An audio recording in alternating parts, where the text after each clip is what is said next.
अस्सलाम वालेकुम वरहमतुल्लाहि वबरकातुहू। देखिए मुफ्ती हारून नदवी साहब क्या कह रहे हैं असदुद्दीन ओवैसी साहब के बारे में। 11 तारीख पहले से बुक थी मेरी। उनकी तारीफ कर रहे हैं या उनकी बुराई। 11 तारीख और 8 तारीख तुमने 2 तारीख पहले से जिद करके मेरी और अक्सर ये देखा गया है अब तक बोले तो मुफ्ती साहब जवाब देने आए कि नहीं, अल्लाह की कसम मैं जब भी जलील करता है असदुद्दीन साहब को कोई, तो उनके ही स्टेट का कोई ना कोई शख्स होता है।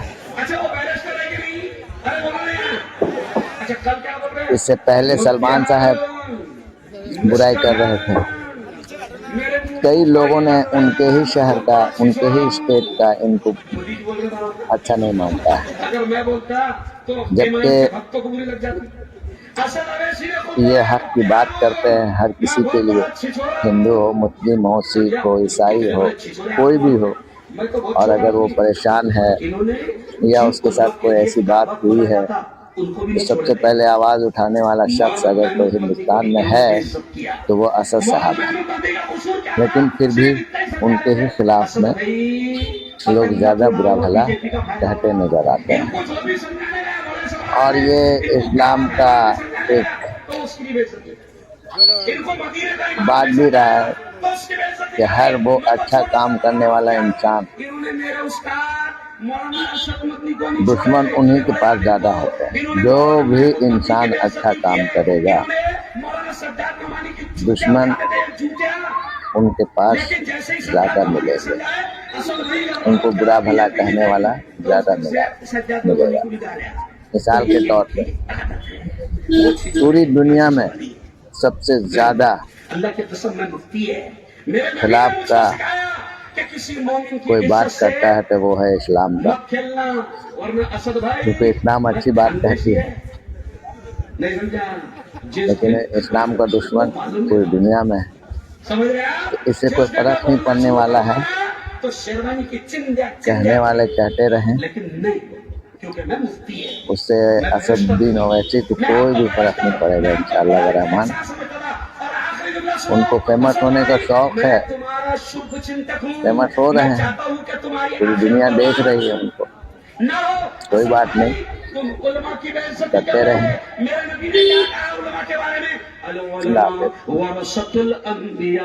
मेरे नबी ने फरमाया आलिम नबी का वारिस होता है, उसको जलील मत करना। अगर तुमने उलमा की बेइज्जती की असद भाई तो तुम्हारा पंगा नबी से होगा। अगर तुमने उलमा की बेइज्जती की तो तुम्हारा पंगा अल्लाह से होगा। और अल्लाह से पंगे में कानून नहीं टिका। क्यों? तुमने बोलने न गया, क्या बोलता है? सिर्फ जोर से बोलना, क्या बोलना? गया। नमरूद आया, जोर से मजमानी, नमरूद आया, गया। सद्दार आया, गया। कानून आया, गया। रहमान आया, गया। फिरौन आया, गया। मोदी आया, पतंग भी आई, बराबर से पतंग भी आई। क्योंकि तुमने उलमा को जलील किया, तुमने उलमा को जलील किया। इसलिए मैं आवाज से कहता हूं कि ये अच्छा कल उन्होंने झूठ बहुत बोले, तुमने लिख के दे रहे चाहिए बाबा। ये कल उन्होंने क्या बोले? मुफ्ती हारून वो तुम्हारे शहर का आसिफ 20 साल तक जेल में रहा, तुमने क्या करा उसके बारे में? एक्चुअल में असद भाई की गलती नहीं है, वो जो नीचे उनको बावले लिख के दे रहे थे उनकी गलती नहीं है।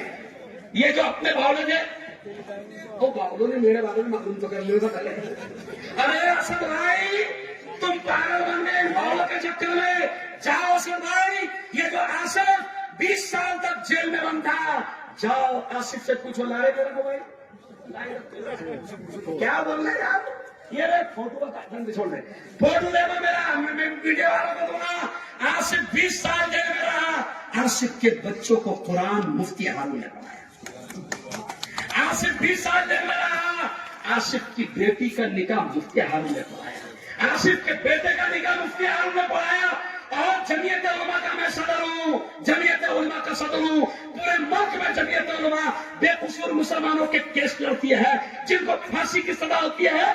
जमीयत उलमा की फांसी बचाती है। ये आसिफ को भी फांसी की सजा हो गई थी। जमीयत उलमा ने करोड़ों रुपए खर्च किया 20 साल तक और आसिफ को जेल से छुड़ाया।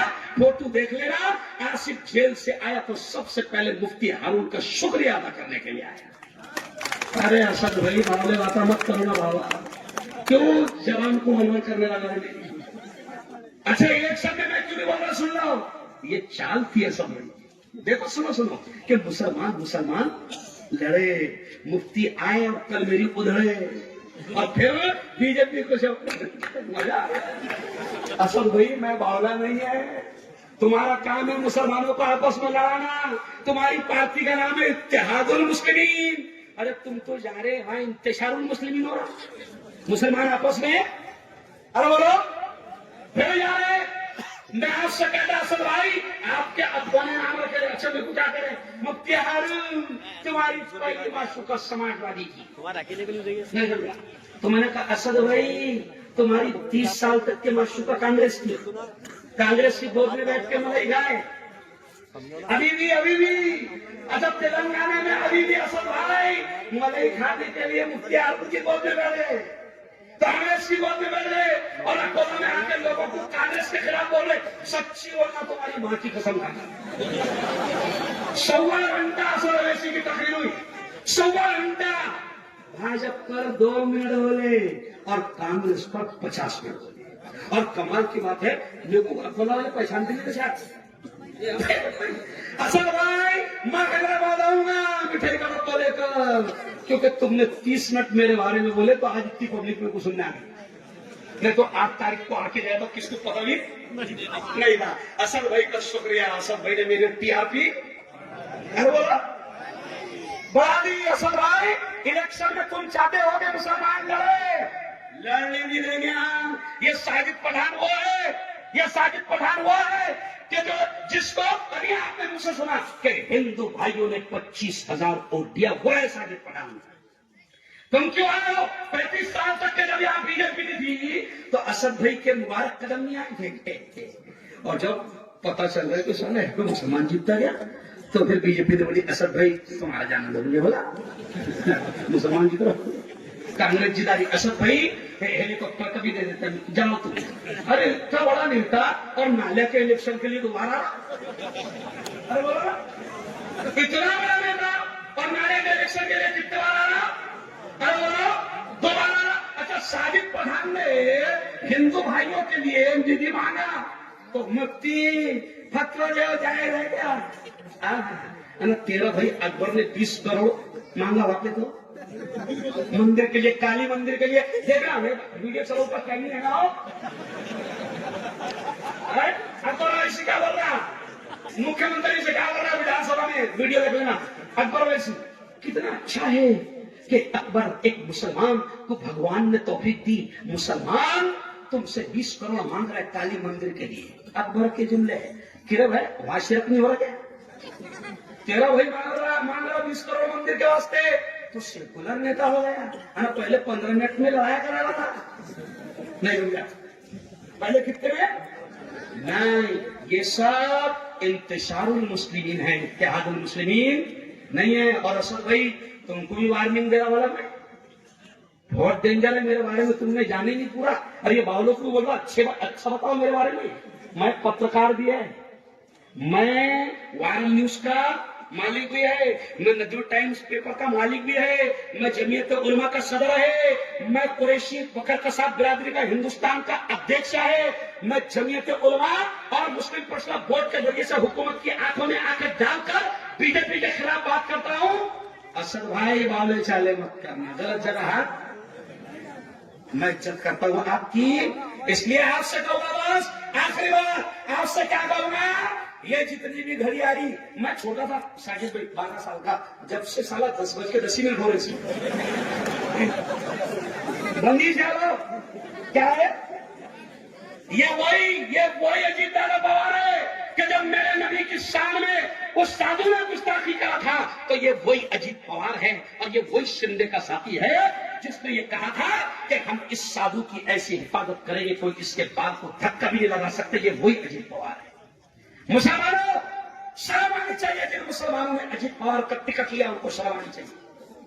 जिन मुसलमानों ने बीजेपी का टिकट लिया शर्म आनी चाहिए कि तुम्हारे दीन के दुश्मन, तुम्हारे शरीयत के दुश्मन, और तुम अजीत दादा से खड़े रहे, तुम बीजेपी से खड़े रहे। इसलिए याद रखो, अजीत दादा, शिंदे, पतंग कहीं भी कट जाती, वाला कहीं भी कट जाती, और कट के किसी की गोद में जाकर ये 7 किलोमीटर पे अपोज है, कायला के बेटी पतंग लेटर है, लेटर पूरा।